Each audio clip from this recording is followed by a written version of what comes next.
is the fourth year for the employee engagement survey that we've done.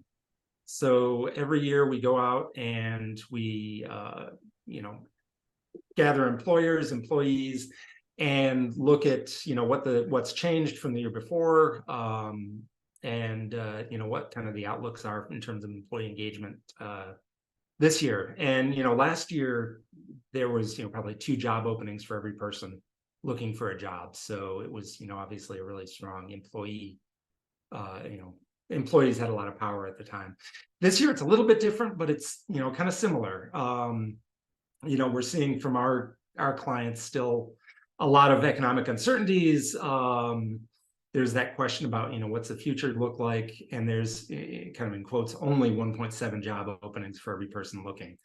But it's still really kind of an interesting market. So again, wanted to kind of present the results of our survey, and obviously if you have questions coming along, let me know.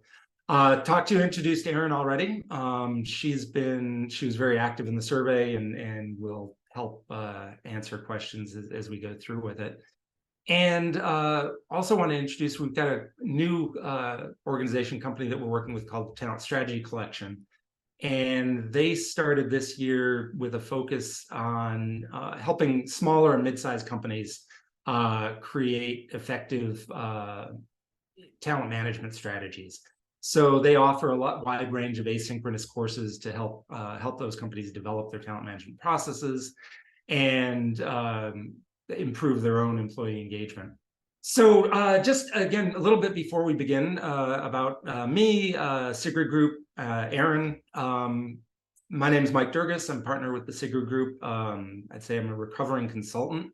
So I spent 10 years as an international strategy consultant, was chief operating officer for a tier 1 auto supplier, and then the last 9 or 10 years in management recruiting and founder of Sigrid Group. We are a boutique management search and leadership consulting firm. We work with great employers to really help them attract, develop, and retain amazing talent. Personally, I'm a big fan of engagement surveys, and as I was mentioning earlier, we've run this survey for the last 4 years. And it really, personally, it allows me to kind of combine my passion of recruiting with kind of a love of consulting and working with clients. So, every year when we put this together, we're looking for a good, kind of a hook or a theme for the presentation. And this year, it really does seem like it's the Wild West, from, economy, politics, talent management. The good, the bad, and the surprising seemed like the theme for us. And across the survey results that we'll talk about, there's definitely some good news regarding employee engagement and satisfaction. Obviously, there's some concerning or bad news, and there's also some things that just kind of surprised us and we think are worth taking a closer look at. So as we dive in, I think the goals today are, one, to address some of your talent management challenges. So we'll talk about that. Discuss the data that we've collected and identify information that we might be able to take away from the survey. And lastly, look at a couple of concrete actions to hopefully improve engagement internally. As we get into it, mention this is our 4th annual. The first survey was March 2020, kind of just as COVID lockdown started. And we really focused on employees' concerns around COVID. 2021, we were asking how employers responded to the pandemic and what employees felt was most important about that response. Last year was really focused on the Great Resignation. Were employees really quitting in greater numbers? And quite frankly, the answer was yes. And then this year, we decided to focus on kind of overall engagement, how engaged people are feeling in the work they're doing, and also taking a look at how that engagement has changed, now that we've settled into what really is kind of a new normal now. And with each one of our surveys, we focus on kind of 3 areas. 2 of them stay consistent year to year, and then the third one, changes a little bit depending on what the issues of the day are. But the first one is that engagement, where we talk about, how engaged. We've got 12 different motivators that we ask about. And we'll ask whether you're satisfied with those motivators and how important they are. We'll talk a little bit more about that. Culture questions we ask also stay consistent year to year so that we can kind of see changes on communication within the organization, senses of belonging within the organization, that sort of thing. And then the last piece, switch those. The last piece is engagement this year, which was a focus on how engaged employees are in the work that they're doing. We also asked again whether they're thinking about moving, changing jobs in the next 12 months.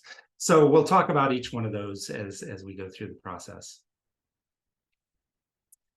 And some of the key questions that that we wanted to answer through the survey and that we'll look at are, on the engagement side, are people planning to leave? Is engagement important in that decision process?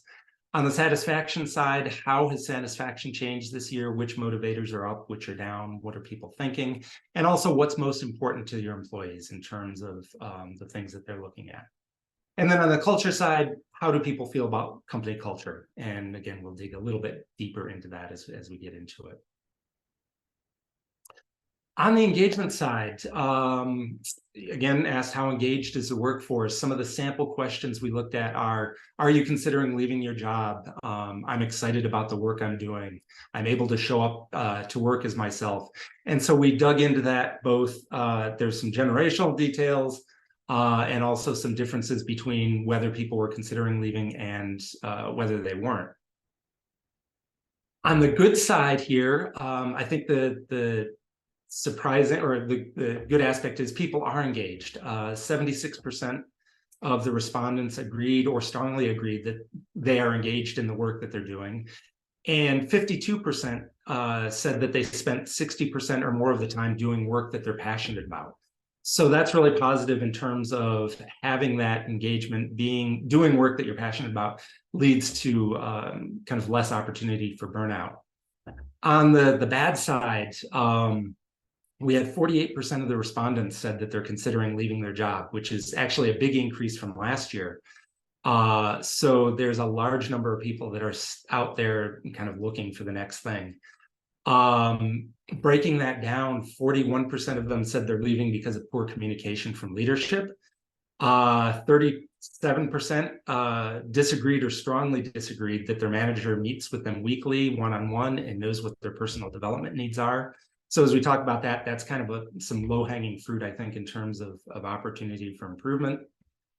And then looking at the surprising, for us anyway, for me anyway, 55% of Gen Xers said they were likely to leave. So that there's a big generational difference. Those Gen Xers are thinking about moving more than the rest, whereas the average for everyone else was about 40%.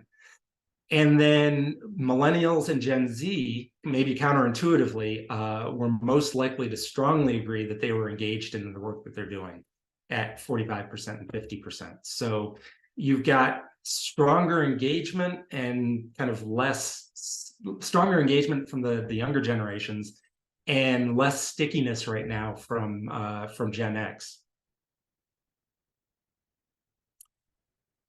On the engagement side, we asked, are you engaged in the work that you're doing?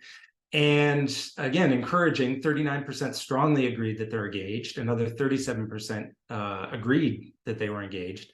However, you've still got that 13% or so that aren't engaged and either disagreeing or strongly disagreeing. So given the uncertainties and the challenges that, kind of we've been talking about, it's encouraging to see that, kind of high level of engagement, but you've still got that concern where, a 10th plus of your workforce is kind of disengaged in the work that they're doing. And then we dug into that again a little bit in terms of how much time people spend doing work that they're passionate about, as we talked about. And actually, for me, this is good news and kind of falls into that surprising category a little bit. There was a study done on burnout in the Mayo Clinic amongst healthcare providers. And there was a really strong correlation that showed that people who were doing work that they were passionate about were less likely to experience burnout. And the threshold they found was about 20%. So if less than 20% of your day involves doing work that you're passionate about, and then obviously 80% or more you're not so passionate about, you're much more likely to experience burnout. And so anything above 20% there is positive. And they didn't find strong correlation, whether it was 20% or 50%, that likelihood of burnout was much less once you hit that 20% threshold. So from our standpoint and the results here, it's really encouraging that of the respondents, 90% of the participants are spending 20% or more of their day doing work that they're passionate about. So again, surprising, but also a good kind of a good result.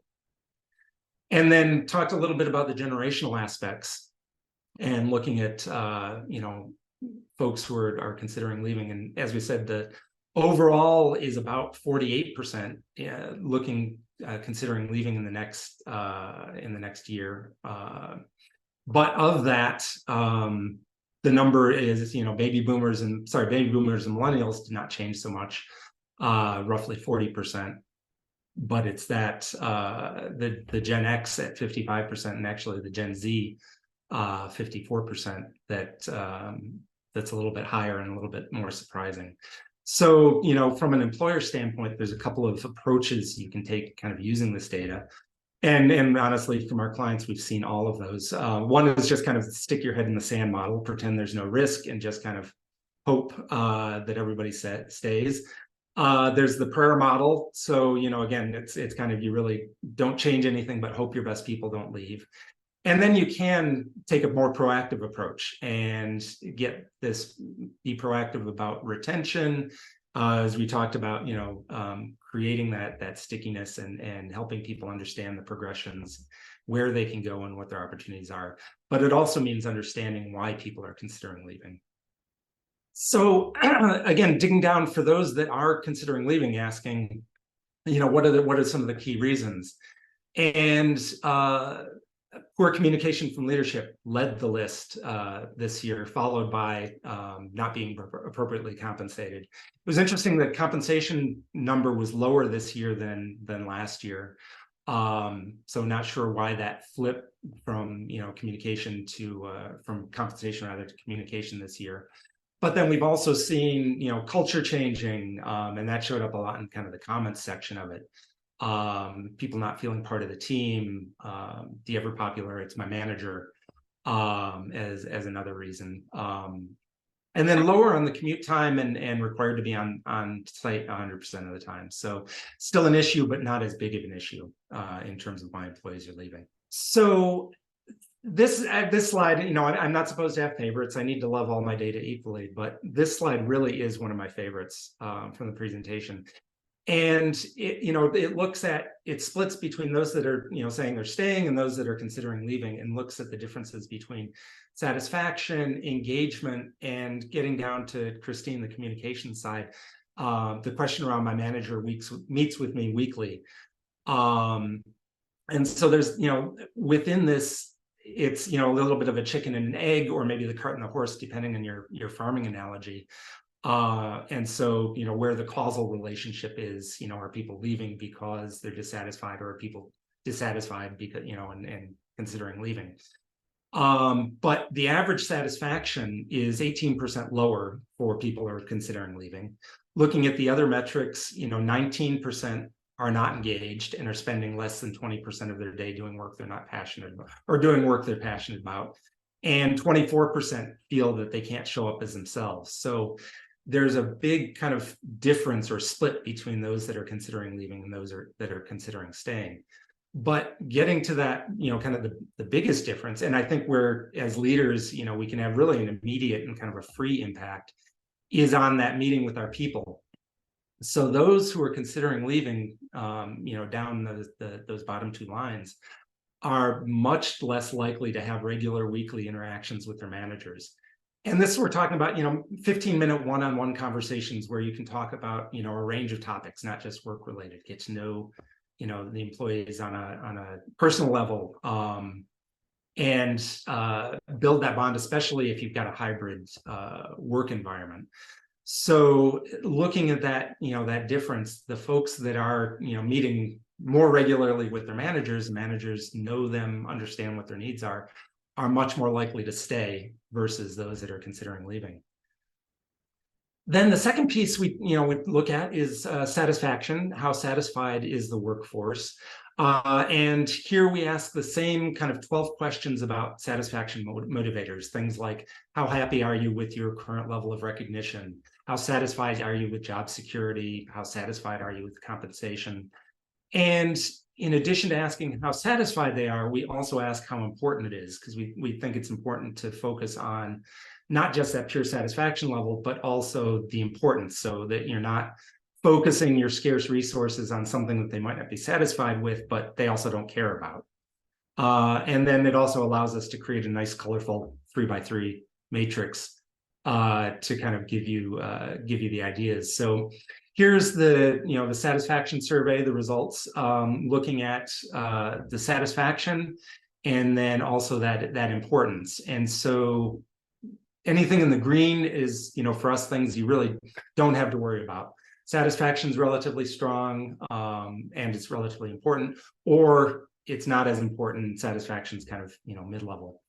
The yellow areas are kind of that next degree down, kind of middle satisfaction, but middle to low importance. And then the orange are the areas of a little more concern, in that it's, satisfaction's not so high, but it's also very important. And then we haven't historically had anything in red at the global survey, which is nice, but those would be the areas you definitely want to track or tackle first. But again, because you can't and you shouldn't address all those issues, all those motivators at the same time, we really do, especially if you're doing this internally, recommend focusing on those issues that are, of high importance and kind of moderate satisfaction. And sorry, hit the wrong thing. We'll dig in a little bit into those details. So I think from the good standpoint, this year overall satisfaction improved slightly. There was a 1% increase. And interestingly, the importance for all of the different motivators across the questions that we asked rose by about 3%. And satisfaction with having an impact, having responsibility, and being recognized all rose pretty well between 3% and 5%. So people are feeling that they're being recognized, they're getting appropriate levels of responsibility, and are generally satisfied with those aspects. Not surprisingly, on the maybe more negative side, satisfaction with job security fell by 5% from last year. That I don't think should be a surprise to anybody. And satisfaction with compensation fell slightly by about 3%. So people are a little bit less satisfied with the compensation levels. And then maybe on the surprising side, Gen Zs and millennials were on average 6% more satisfied across all of the motivators than Gen X. So, thinking about, again, as a Gen X, thinking about the disaffected youth, we're not seeing that necessarily in the data right now. Just looking at kind of the satisfaction rankings. So this is, number 1 was the highest satisfaction down to number 12, lowest satisfaction across the years 2020 into 2022, 2023. And, a couple of interesting things that jumped out, for us as we kind of looked at it. One, obviously, every year you get some movement in terms of, what's where people are in terms of satisfaction. But then also, moving from that green to orange to yellow. 2020 people were pretty happy, pretty satisfied, and feeling good. So, a lot of green across all of the motivators. And then, a big drop as you went into 2022, and then a further drop into 2023 in terms of satisfiers moving kind of into that orange level. Obviously a drop in job security from 2022 to 2023, although, not necessarily surprising. They were very satisfied with it in 2022. Again, it was a employee market, I think, if you will, and then, or a seller's market. And then obviously as we get into the challenges, the uncertainties this year, that dropped fairly significantly. And then obviously appropriate compensation kind of leading the bottom of the list, if you will, for the last couple of years. Again, not necessarily surprising, but we saw a big fall in 2020 to 2023. It fell about 17% in terms of overall satisfaction. So a lot of people are less satisfied with their compensation levels. And then just, kind of briefly on the good side, we did see that big increase in satisfaction on, I'm having an impact and I'm getting, appropriate levels of responsibility. So it both moved in importance and it moved in satisfaction, which I think means that as, as leaders, as managers, we're doing a pretty good job of helping our employees get engaged and doing the work, giving meaningful work to our employees.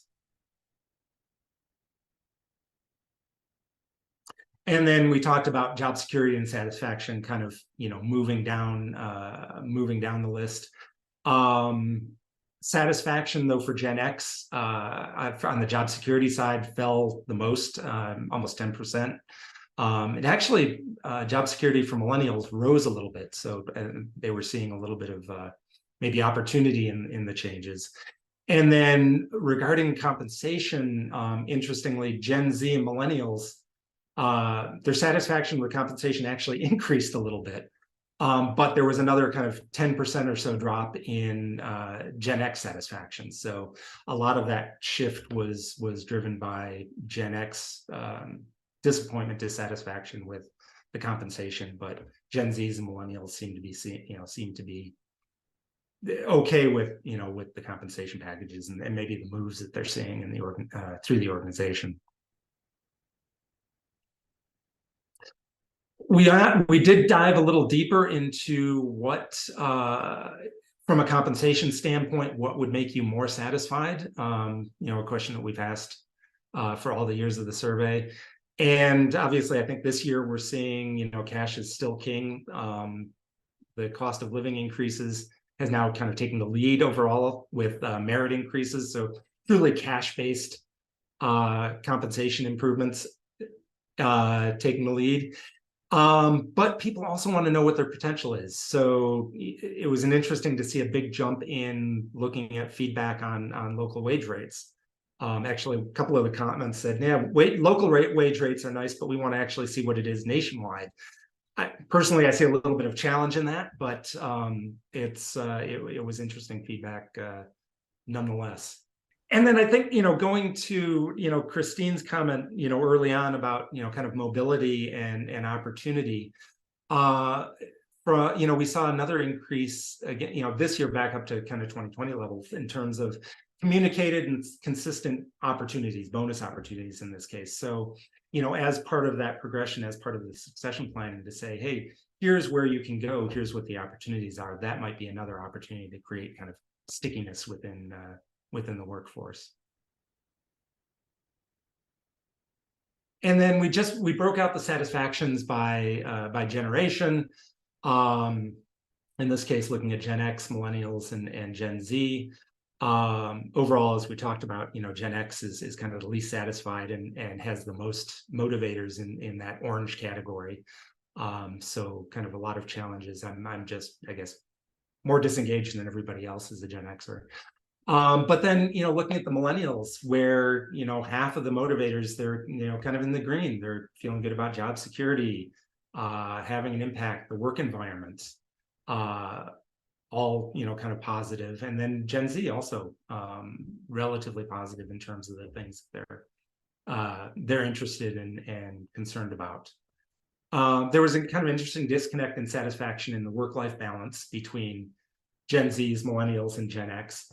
Gen X, okay, kind of in the middle with millennial, but then Gen Z is not liking that work-life balance and being even lower than appropriate compensation. So as we're looking to bring more Gen Z into the workforce, I think that's going to be something that we're going to have to consider, not necessarily, kind of acquiesce to everything that they want, but consider what's important to them and maybe dig deeper into the issues that they're finding.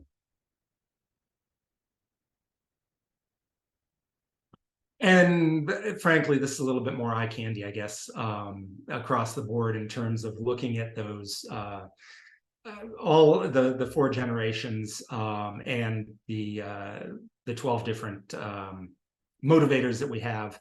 And again, across the board, Gen X is kind of less satisfied than any of the other generations. talked about that the brunt of managing through the chaos has kind of fallen into the Gen X lap, and I think that's having an impact. Two of the exceptions here are Gen Xers feeling that they're able to have an impact, and a slight edge in appropriate compensation, which we'll see on the next slide.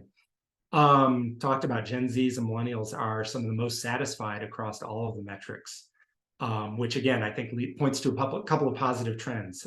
Leaders are doing a better job of communicating, going back to, I think, Christine's question earlier, doing a better job of communicating with their Gen Z and millennial employees, showing them the value, that they're feeling valued, having clear goals, I think are all due to that good communication.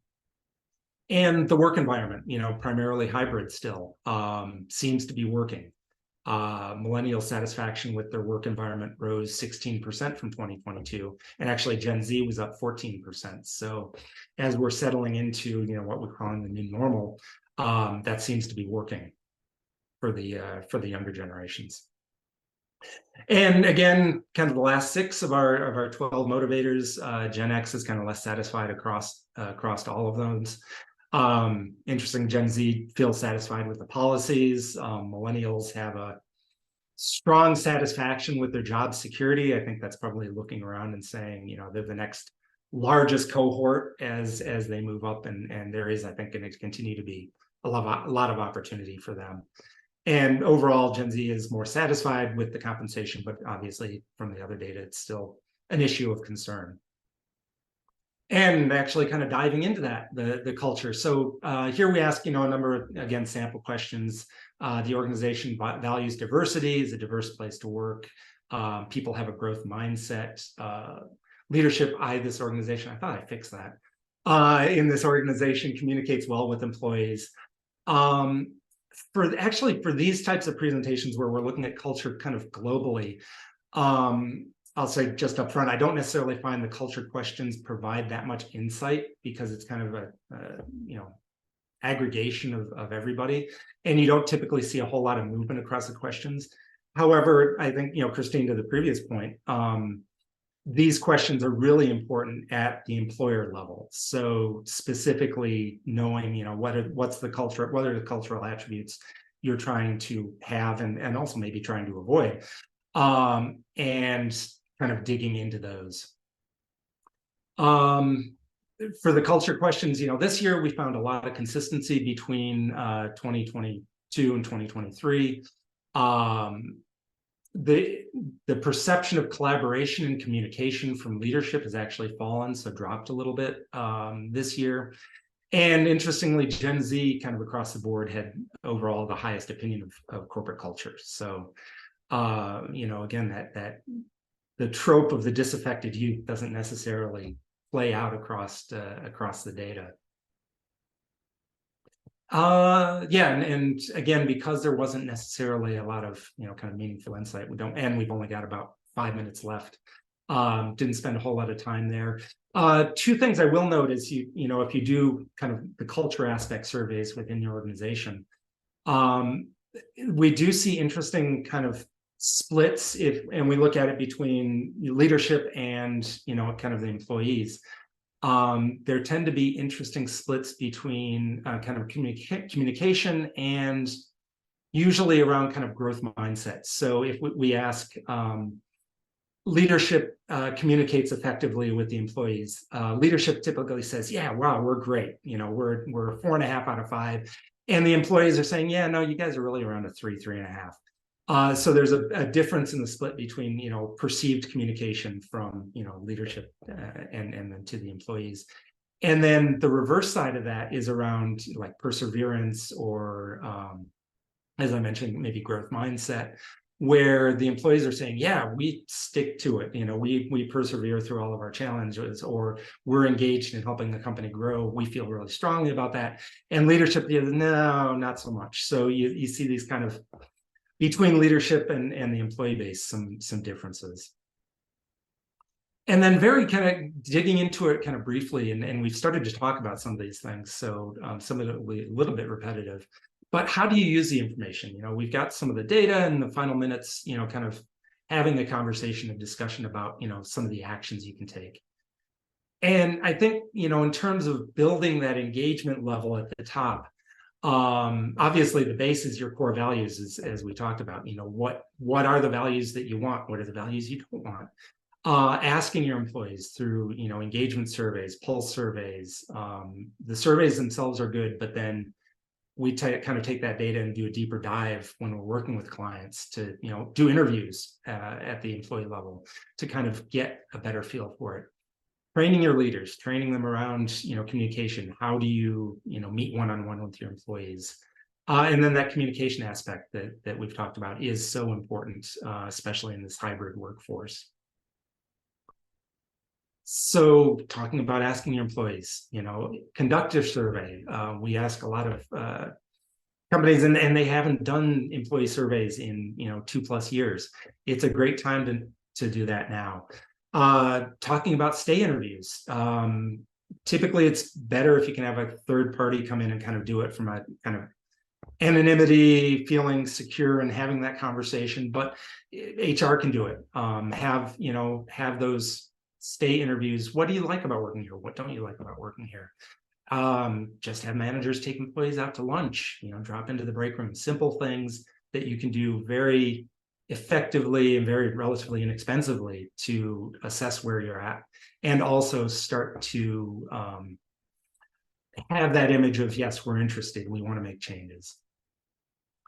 On the training your leaders, we talked about this, that weekly one-on-one informal meetings with your direct reports is a great place to start. Again, it's free, and starts to build that rapport and that interaction, the connectivity. And then, providing coaching. How do you manage in a remote hybrid team? A lot of companies have been doing well with this, but I think there's still more to do. And especially as we settle into a more consistent hybrid environment, now is a good time to make sure that your managers, your leaders are kind of comfortable in that environment. And then finally, that communication, values, talk about your values. What are they? Are you living up to them? Communicate the why of decisions. That shows up in a lot of our survey results, that leaders aren't necessarily good about. They tell you what the decision is, but they don't necessarily tell you why. And in kind of environment of incomplete information, people tend to go to the worst possible reason, and so they dive there. So if you can communicate that why, that kind of limits that. And of course, don't forget about your remote and hybrid workers. So that's kind of high level from there. And we'll drop this into the chat, but with the talent strategy collection, there's a kind of assess your talent management strategies. So it's a quick survey that you can take that will spit out a kind of customized report, kind of highlighting where your strengths are in your talent management journey, possible next steps. Again, you can take a look at that in the chat from a link. And then, feel free to reach out to myself, to Aaron. Got a link for the talent strategy collection as well.